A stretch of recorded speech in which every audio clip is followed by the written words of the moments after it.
28장.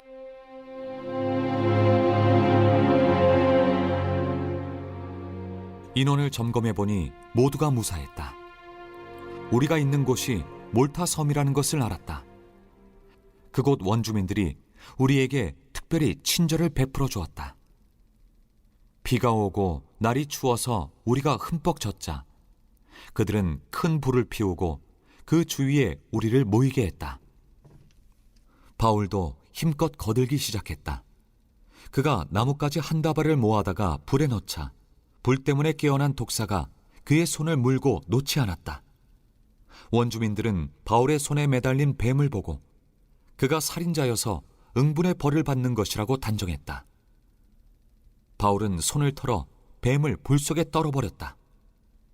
그는 물리기 전과 다름없이 멀쩡했다. 그들은 그가 급사할 것으로 예상했다가 그런 일이 일어나지 않자 이번에는 그가 신이라고 단정했다. 그 섬의 지역 추장은 보블리오였다. 그는 우리를 손님으로 자기 집에 맞아들여서 몸도 녹이고 사흘 동안 편히 묵게 해주었다. 마침 보블리오의 아버지가 고열과 이질로 알아누워 있었다. 바울이 노인의 방에 들어가서 안수하고 기도하자 그의 병이 나았다.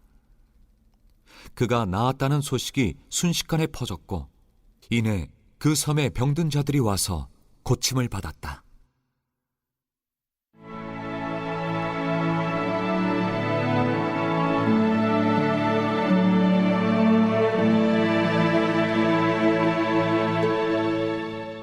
로마. 우리는 몰타에서 석 달 동안을 아주 잘 지냈다. 그들은 우리를 극진히 대접해 주었다. 모든 쓸 것을 채워주고 남은 여정에 필요한 장비까지 챙겨주었다. 그곳 항구에서 겨울을 난 이집트 선박이 이탈리아로 떠날 준비가 되어 우리도 그 배에 올랐다. 그 배의 머리에는 쌍둥이 자리, 곧 천상의 쌍둥이가 조각되어 있었다. 배는 수라구사에 사흘 동안 정박해 있다가 해안을 따라 레기온으로 올라갔다. 이틀 후에 우리는 남풍을 힘입어 나폴리만에 입항했다. 거기서 우리는 그리스도인 동료들을 만나 일주일 동안 함께 지냈다. 그 후에 우리는 로마로 갔다. 로마의 동료들이 우리가 온다는 소식을 듣고 마중을 나왔다. 그 가운데 한 무리는 아피온 광장까지 나왔고 다른 무리는 세막사라는 곳에서 우리를 맞았다. 짐작하듯이 그것은 감정을 주체할 수 없는 만남이었다. 바울은 찬양이 흘러넘쳐 감사의 기도로 우리를 인도했다. 우리가 로마에 들어가자 그들은 바울이 그를 지키는 병사와 함께 개인 숙소에서 생활하게 해주었다. 사흘 후에 바울은 유대인 지도자들을 불러 모아 자기 집에서 모임을 가졌다. 그가 말했다. 예루살렘의 유대인들이 혐의를 날조해 나를 체포했고 나는 로마 사람들의 손에 수감되었습니다.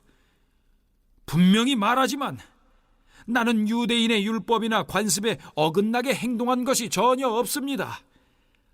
로마 사람들은 혐의 내용을 조사해 사실 무근인 것이 밝혀지자 나를 풀어주려고 했습니다. 그러나 유대인들이 맹렬히 반대해서 나는 어쩔 수 없이 황제에게 상소했습니다. 내가 그렇게 한 것은 그들의 잘못을 고발하거나 로마를 상대로 우리 민족을 곤란에 빠뜨리려는 것이 아닙니다. 그런 문제라면 우리는 이미 겪을 만큼 겪었습니다. 나는 이스라엘을 위해 그렇게 했습니다. 오늘 내가 여러분에게 이 말을 들려주는 것은 내가 이스라엘의 적이 아니라 이스라엘 편임을 분명히 하려는 것입니다. 내가 여기 잡혀온 것은 멸망이 아니라 소망을 위해서입니다. 그들이 말했다. 우린 아무한테서도 당신에 대해 경계하는 편지를 받지 못했습니다. 여기에 와서 당신을 나쁘게 말하는 사람도 없었습니다. 다만 우린 당신의 생각을 더 들어보고 싶습니다. 그리스도인이라는 이 분파에 대해 우리가 아는 것이라곤 이 분파를 좋게 말하는 사람이 아무도 없다는 것뿐입니다. 그들은 시간을 정했다. 그날이 되자 그들이 많은 친구들과 함께 바울의 집에 다시 모였다. 바울은 아침부터 저녁까지 온종일 그들에게 하나님 나라에 관한 모든 것을 설명했다. 그리고 모세와 예언자들이 예수에 대해 기록한 것을 짚어가며 그들 모두를 힘써 설득했다. 그들 가운데 어떤 이들은 그의 말에 설득되었으나 다른 이들은 한마디도 믿으려 하지 않았다.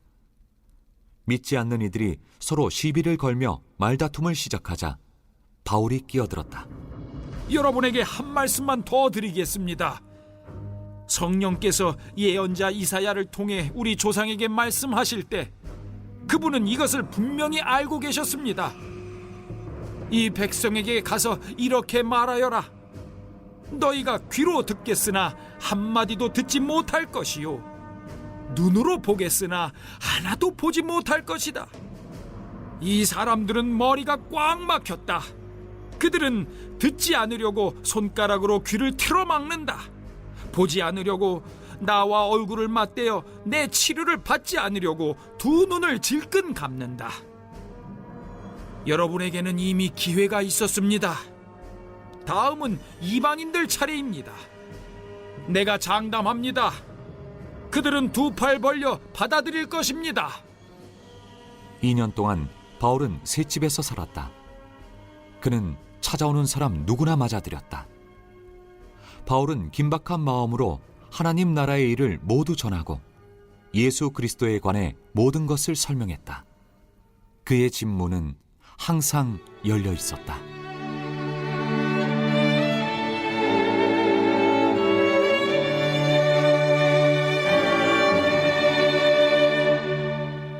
누가는 모든 사람이 간신히 목숨을 건지고 나서 보니 멜리데 섬이었다고 기록합니다.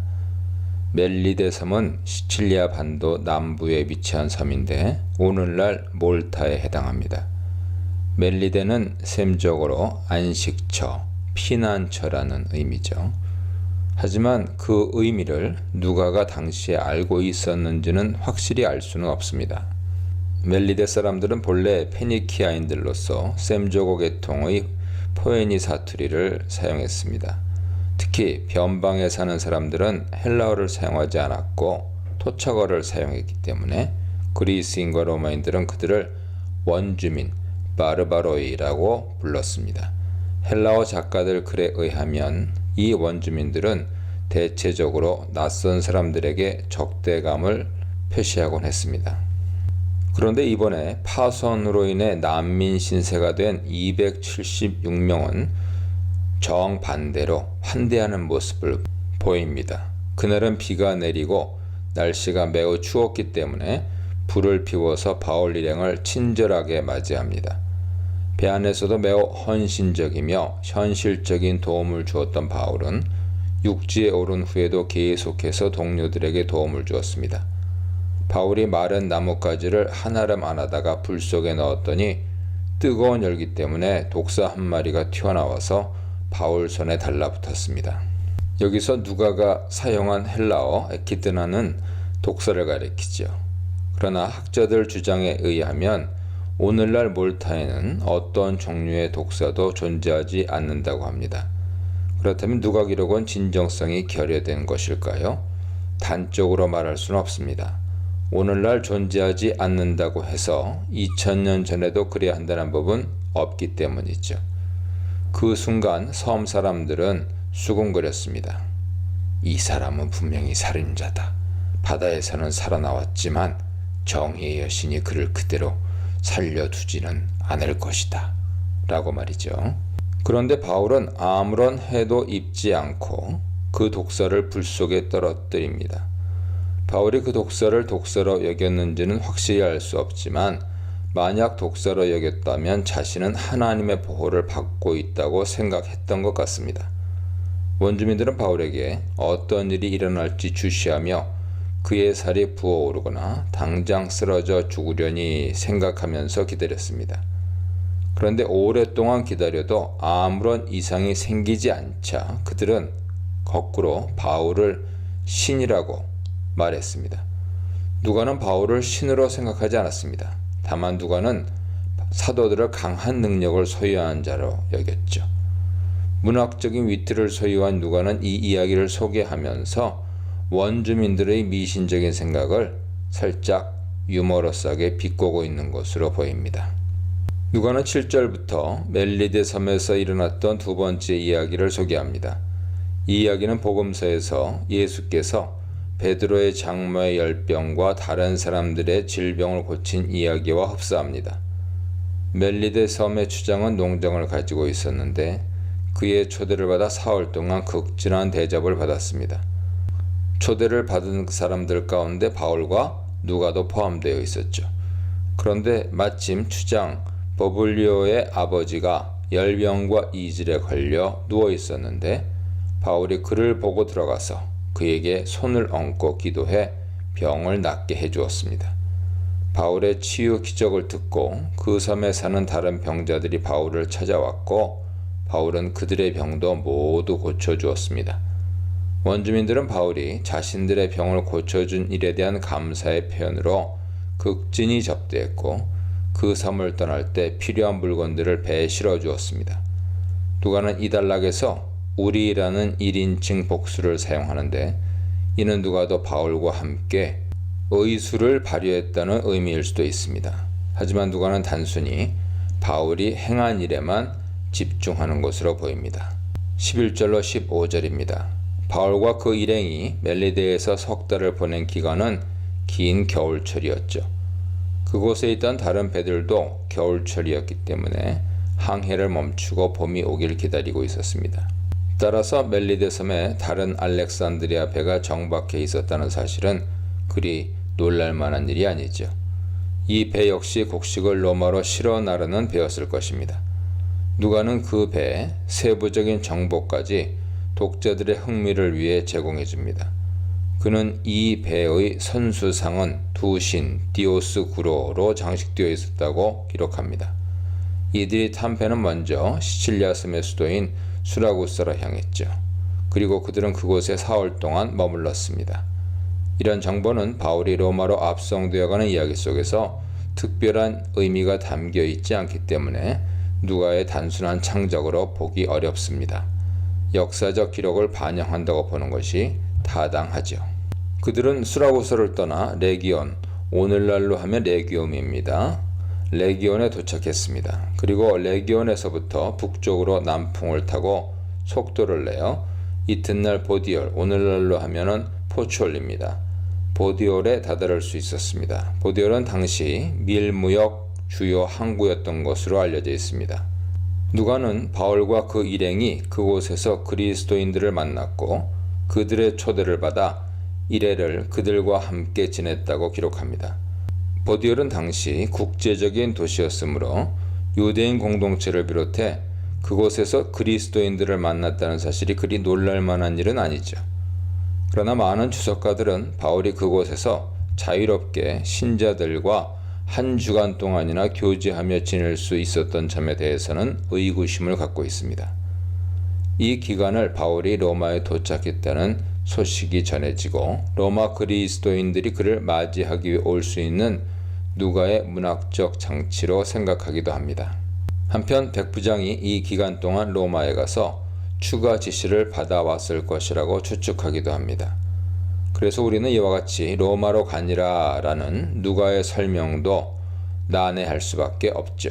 아마도 이 구절은 우리는 이렇게 해서 마침내 로마에 도착하게 되었다라고 받아들이는 것이 좋겠습니다. 따라서 그들은 보디올에서 로마로 들어가기까지 육로를 통해 여행한 것으로 보입니다.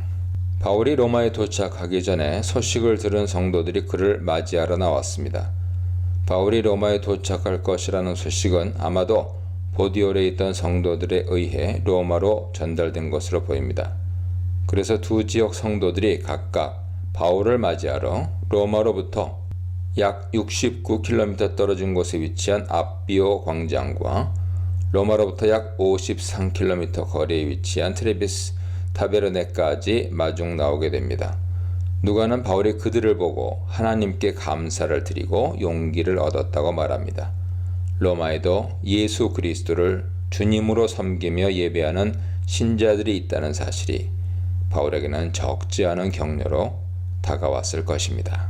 바울이 받은 구원, 바울을 통해서 이루신 구원, 땅끝까지 이른 바울, 땅끝까지 전한 복음에 대해 묵상해 보시기 바랍니다. 16절로 28절입니다. 드디어 바울은 긴 여정 끝에 목적지인 로마에 도착했습니다. 16절에서 우리라는 1인칭 복수 단락은 끝납니다. 로마의 숙소에 정착하자마자 바울이 가장 먼저 한 것은 로마에 있는 유대 지도자들과 면담하는 것이었습니다. 바울은 그들을 만나 자기는 유대인들의 관습을 어긴 적이 없는데 유대인들에 의해 로마인들의 손에 죄수로 넘겨졌다고 말합니다. 누가는 여기서 복음서에서 예수께 사용한 표현, 누가복음 18장 31절과 비슷한 표현을 사용합니다. 어쩌면 누가는 사도행전을 읽는 독자가 예수의 운명과 바울의 운명이 서로 중첩되는 것을 느끼기를 의도했을 수도 있습니다. 일부 학자들은 여기서 누가가 앞에서 기록한 것과 상충하는 말을 한다고 생각하기도 합니다. 즉 앞에서는 바울이 로마인을 통해 유대인의 손에서 구원받았다고 기록했는데 여기서는 유대인에 의해 로마인의 손에 넘겨졌다고 말한다는 것이죠. 하지만 누가는 여기서 이 사건을 세부적으로 묘사하기보다는 내용의 골자만을 이야기하려고 합니다. 유대인들이 벨릭스와 베스토 앞에서 바울을 고발한 것을 보면 이 말이 전혀 잘못된 것이 아님을 알 수 있습니다. 로마인들이 자기를 석방하려 했지만 그것을 유대인들이 반대했기 때문이라고 바울은 자기가 가이사에게 상소한 이유를 밝힙니다. 바울의 이 말에는 유대 지도자들에게 자신의 입장을 설명하고 그들을 회유하려는 의도가 담겨 있습니다. 20절에 이스라엘의 소망은 메시아의 오심과 부활에 관한 소망을 가리키죠. 다시 말해 바울은 자신이 신실한 유대인 신자이기 때문에 지금은 로마인의 죄수가 되었음을 강조하는 것입니다. 이 사실은 유대 지도자들에게도 상당히 중요한 문제입니다. 왜냐하면 당시 유대주의는 로마가 합법적으로 인정한 종교였기 때문이죠. 유대 지도자들은 바울에 대해서나 그를 고발한 사건에 대해 유대 지방으로부터 들은 것이 없다고 말합니다. 바울이 로마 당국자들의 손에 넘어간 이후에는 유대 종교 지도자들이 이 기소권을 이길 승산이 거의 없기 때문에 포기했을 것으로 추정됩니다. 이제 로마와 유대 지도자들은 바울의 말을 직접 듣기를 원합니다. 그들은 바울과 만날 날짜를 정했죠. 그리고 그 정한 날에 더 많은 사람이 바울의 숙소로 찾아왔습니다. 이에 바울은 아침부터 저녁까지 하나님 나라에 대해 집중적으로 강론하며 율법과 선지자의 글을 가지고 예수에 관해 복음을 전했습니다. 여기서 바울이 한 강론은 그가 그동안 디아스포라 여러 회당에서 유대인들에게 전하고 가르쳤던 메시지와 동일합니다. 구약 말씀, 율법과 선지자가 말하는 그 오실 메시아가 바로 예수라는 것과 하나님의 통치, 하나님 나라가 메시아를 통해 온전히 이루어진다는 것입니다. 다시 말해 메시아에 대한 구약의 예언이 예수를 통해 온전히 성취되었다는 것을 선포한 것이죠. 바울은 원래 성령이 이사야를 통해 그 조상들에게 하신 말씀이 이제는 그들에게도 동일하게 들려진다고 말합니다. 26, 27절에 인용된 이사야서의 말씀은 사실 하나님의 심판의 말씀입니다. 왜냐하면 그들은 이제 마음이 완악해져서 하나님의 말씀을 받아들일 수 없게 되었기 때문이죠. 하나님의 말씀을 의도적으로 계속 거부하면 그 말씀을 들을 수 있는 능력조차 상실하게 된다는 강한 경고의 말씀입니다. 바울의 이 말은 유대인들이 복음을 끝까지 거부할 것이라는 의미가 아닙니다. 바울 서신에서 바울은 때가 되면 유대인들의 마음이 바뀔 것임을 고대하고 있습니다. 로마서 11장 25절 이하 보세요. 그뿐 아니라 누가 역시 바울과 동일한 생각을 하고 있었습니다.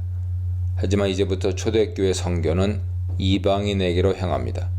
바울은 더 이상 유대인에게 먼저라는 책임감에 사로잡힐 필요가 없습니다. 누가는 아마도 이러한 바울의 모습을 사도행전의 독자와 초대교회가 본받아야 할 길이라고 생각했을 것입니다. 30, 31절입니다. 바울은 2년 동안 동일한 숙소에 머뭅니다. 사람들이 바울의 숙소로 찾아올 수 있었던 것을 감안하면 바울은 계속해서 전도 사역을 할 수 있었던 것으로 보입니다. 물론 바울이 자유롭게 외부 출입을 할 수 있었던 것은 아니었죠. 따라서 바울은 디모데후서 2장 9절에서 복음으로 말미암아 내가 죄인과 같이 매이는 데까지 고난을 받았으나 하나님의 말씀은 매이지 아니하니라 라고 말할 수 있었습니다. 사도행전은 이 2년간의 세월이 흐른 후의 이야기를 밝히지 않습니다. 2년이 지난 후 바울의 운명은 어떻게 되었을까요? 사도행전 독자들은 이 점을 매우 궁금하게 여기죠. 그러나 30절은 어떤 변화가 있었다는 것을 암시합니다. 예언에 단정적으로 말할 수는 없지만 여러 가지 가능성을 생각해 볼 수 있습니다. 첫째, 누가가 바로 이 시점에서 사도행전을 기록했기 때문에 누가는 그 이후의 일에 대해 전혀 몰랐다는 것이죠. 하지만 이와 같은 추정은 사도행전의 기록 연대를 상당히 이른 시기로 잡아야 한다는 어려움을 가지고 있습니다.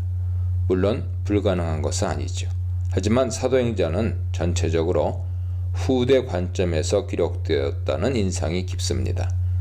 누가가 사도행전을 통해 초대교회 역사를 기록할 때 어느 정도의 시간을 두고 회고할 시간이 필요했을 것이기 때문이죠. 둘째, 바울을 고발하려는 유대인들이 여러 가지 이유로 인해 나타나지 않았을 것이라는 추정입니다.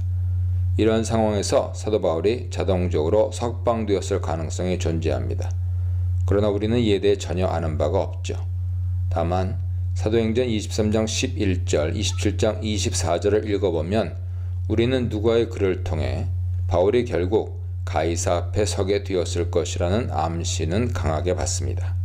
셋째, 바울이 가이사 앞에서 재판을 받았고 그 결과 무죄 판결을 받았거나 아니면 로마 당국이 바울의 기소권을 취하했을 가능성입니다. 로마 당국이 바울과 관련된 사건을 증거 불충분으로 취하했을 가능성에 무게가 두어집니다. 두 번째, 세 번째 추정은 바울이 한동안 자유의 몸이 되었다가 다시 체포된 후 사형을 당했을 가능성과도 연결이 됩니다. 이것이 바울의 목회 서신을 통해 추측할 만한 내용이기 때문이죠. 넷째, 바울이 이 시점에서 재판을 받고 사형을 당했지만 누가는 바울의 순교를 사도행전에 기록하고 싶지 않았다는 추정입니다. 누가는 이미 앞에서 바울의 순교를 암시하는 힌트를 충분히 제공했습니다. 20장 23절 이하, 21장 13절 이하, 23장 11절, 27장 24절 등 보세요. 다시 말해 바울이 로마에서 이방인들에게 자유롭게 복음을 선포하는 모습으로 마무리하기를 누가가 원했다는 것이죠. 하지만 누가가 만약 바울의 순교나 로마에서 일어난 네로의 그리스도인 대학살에 대해 알고 있었다면 몇몇 관점들은 쉽게 수긍이 가지 않습니다. 즉, 누가가 어떻게 로마 정부의 이미지를 이렇게 긍정적으로 묘사할 수 있었으며 바울에 대한 로마의 태도를 긍정적으로 그릴 수 있었는가 하는 점이죠. 이상을 종합해서 결론적으로 보면 이 문제에 대한 명확한 결론 도출은 쉽지가 않습니다. 바울의 마지막이 어떻게 마무리되었든지 간에 바울의 최후 운명은 그가 전한 복음과 비교하면 부차적인 것이라고 말할 수 있죠. 사도행전이 남긴 바울의 마지막 모습은 바울이 이방인들에게 지금까지 사도행전에서 지속적으로 선포해왔던 그 동일한 메시지를 담대하고 거침없이 메타파시스, 파레시아스, 아컬루토스 담대하고 거침없이 선포하는 모습입니다. 이 마지막 표현이 내포하고 있는 의미는 바울에 대한 고발이 모두 거짓이고 불의한 것이었으며 마침내 하나님이 바울의 손을 들어주었다는 것입니다. 사도행전은 이제 그 누구도 예수 그리스도의 복음이 온 세계에 전파되는 것을 막을 수 없으며 이 복음은 반드시 승리할 것이라는 강한 메시지로 끝을 맺습니다. 동족이자 대적에게 전한 복음, 쉼없이 전한 복음, 제국을 뒤엎을 복음의 불씨에 대해 묵상해 보시기 바랍니다.